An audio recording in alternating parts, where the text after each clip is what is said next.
한국어 단어 조성 원리를 통한 한글 문해력 강좌 한자 공부의 왕도 83번째 시간 시작하도록 하겠습니다. 오늘도 우리는 3획에 해당하는 부수 하나를 체크하고 넘어갈 건데요. 활이라는 의미의 궁부를 살펴보겠습니다.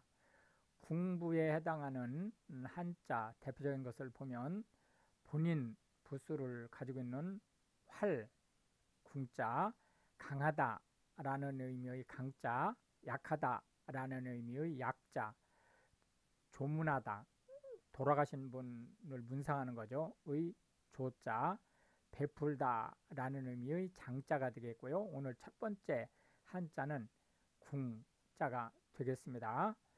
궁은 활을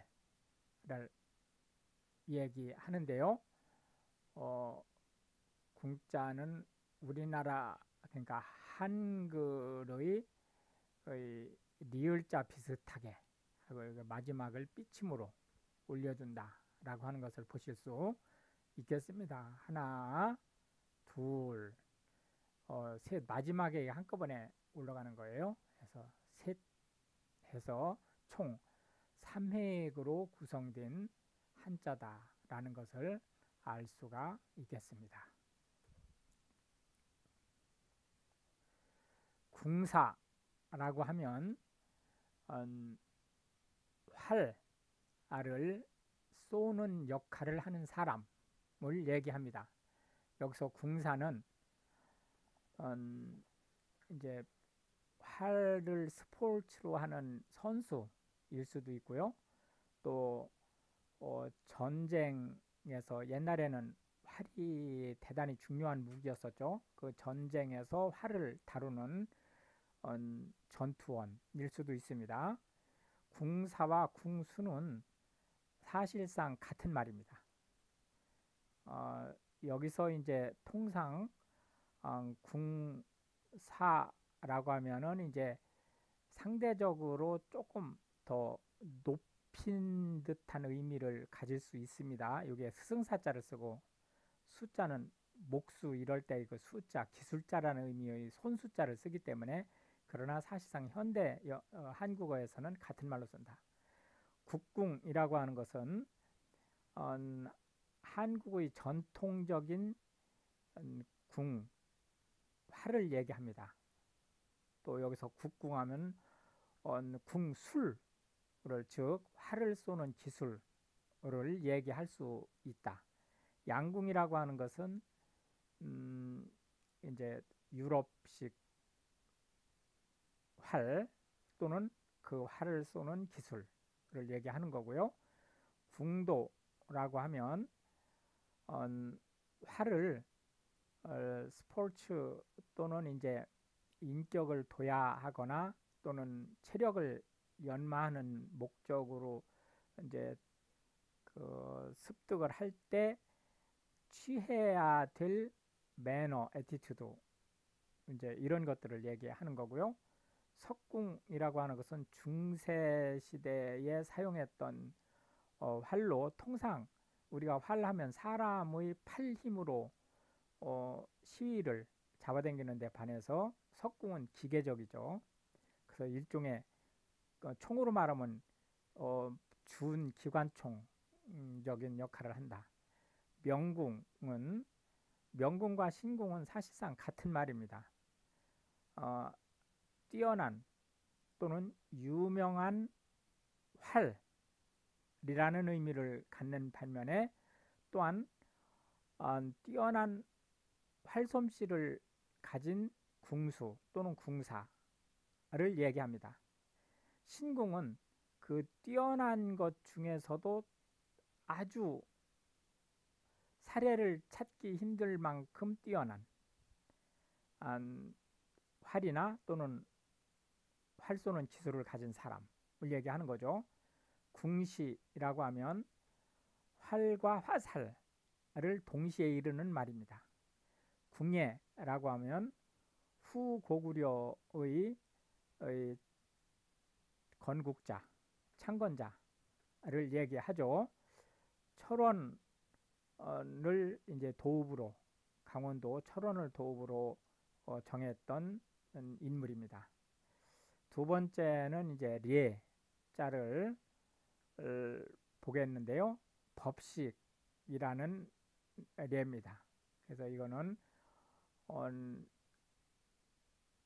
모범이 되는 법이라는 의미의 례 또는 샘플이라는 의미의 예가 되겠습니다. 단어의 첫 번째로 올 때는 예로 읽게 되겠죠. 한 번 더 써보겠습니다. 하나, 둘, 셋, 넷, 다섯, 여섯, 일곱, 여덟 하고 이 마지막에서는 삐쳐 올립니다. 그래서 총 8획에 해당하는 글자가 되겠습니다. 한 번 더 쓰고 예시를 살펴보도록 하겠습니다. 법식 또는 샘플이라는 의미의 례 또는 예의 자가 되겠습니다.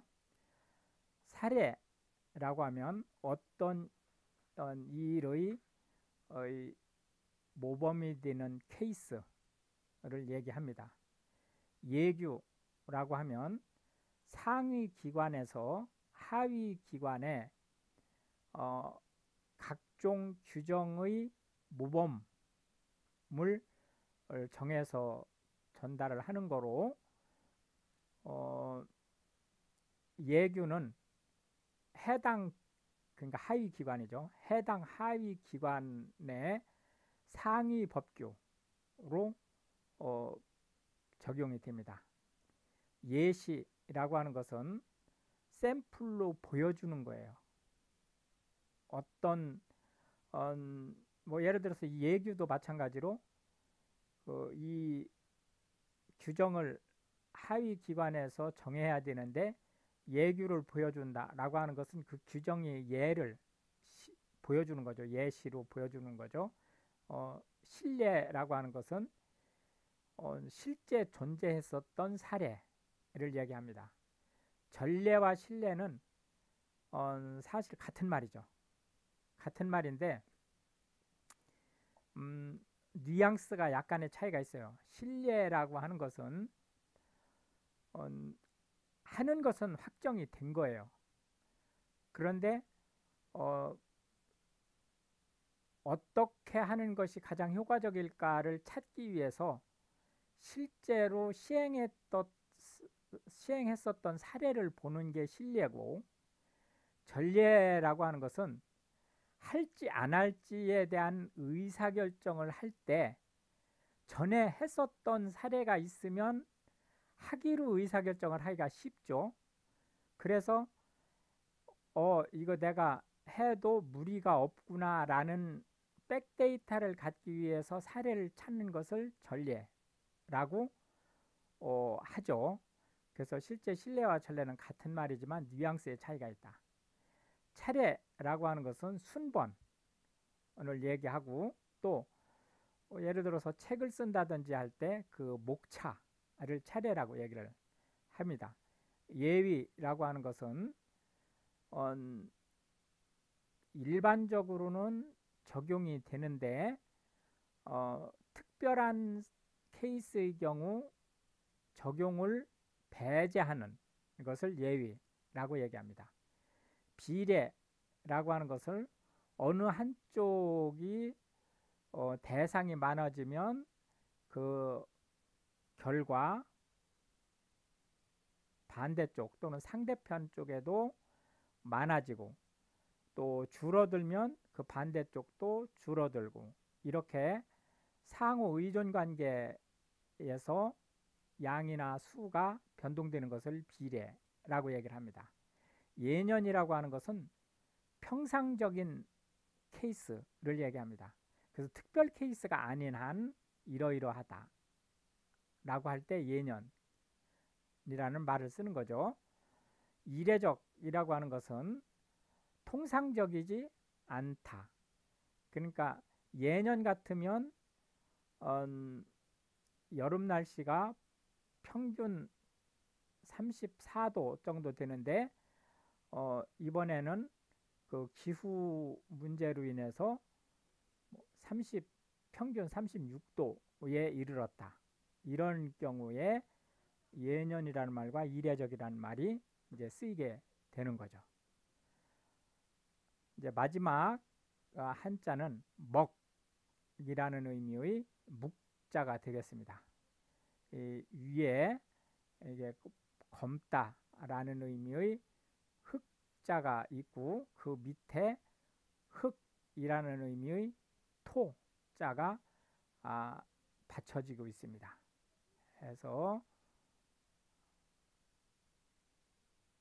하나, 둘, 셋, 넷, 그 다음에 밑에 토자가 이렇게 받쳐지면 먹이라는 의미의 묵자가 되겠습니다. 실제 이제 현대에는 이 먹을 사용하는 일이 많지 않기 때문에 먹이 무언지 못 본 분도 있을 수 있어요. 근데 먹이라고 하는 것은 기본적으로 중국 문화권에서 글씨를 쓰기 위한 잉크. 근데 검은 잉크죠. 기본이 검은 잉크예요. 물론 자묵이라고 해서 빨간 잉크도 물론 있죠. 그렇지만 기본이 검은 잉크입니다. 그래서 묵 그러면 검다는 의미를 가지고 있는 거예요. 그래서 하나, 둘, 셋, 넷, 다섯, 여섯, 일곱, 여덟, 아홉, 열, 열하나, 열둘, 열세, 열넷, 열다섯, 총 15획에 해당하는 한자다. 이렇게 이제 보실 수 있겠습니다. 묵자가 들어가는 단어는 생각보다 많습니다. 그런데 현대, 이 묵이라는 것이 현대는 그 서예를 제외하고는 쓰는 일이 많지 않기 때문에 이제 거의 다 사라졌죠. 그 단어들이. 그래서 그냥 몇 가지만 제시하겠습니다. 지필묵이라고 하는 건 문방 사우 중에서 종이, 이 필이 붓이란 뜻이죠. 붓 그리고 잉크에 해당하는 묵, 이 세 가지를 얘기하는 거고요.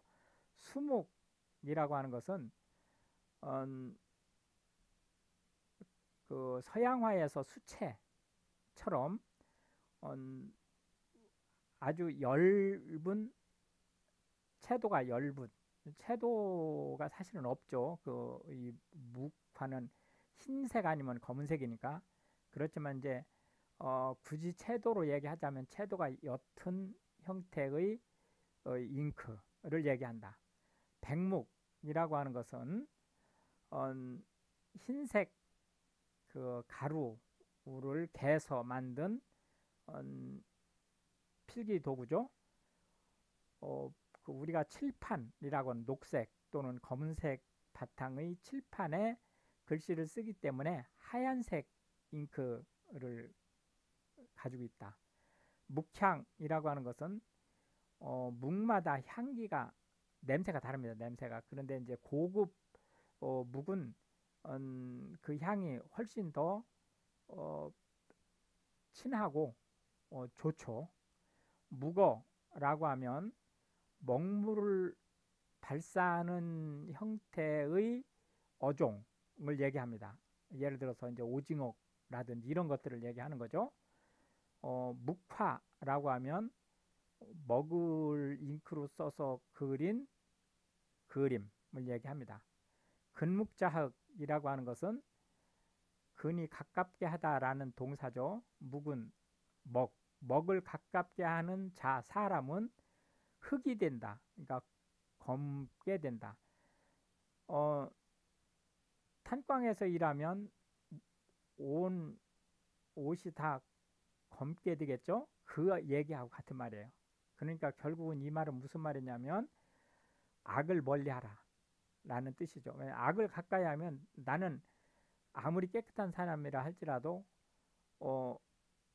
악하게 된다 라는 의미를 가지고 있는 거죠. 이렇게 해서 이제 오늘도 우리는 하나의 부수와 세 개의 한자 그리고 각 한자에 대한 10개씩의 현대 영어, 참 현대 한국어에서 쓰이고 있는 단어들을 살펴보았는데요. 이것이 한글 문해력 강좌에서 문해력 향상에 도움이 되고 또 외국인으로서 한국어를 배우시는 분들한테 한국의 단어 조성 원리와 한글 단어의 용법을 이해하시는데 크게 도움이 되기를 바라겠습니다. 시청해 주셔서 감사하고 우크라이나를 위해서 기도해 주시면 더욱 감사하겠습니다.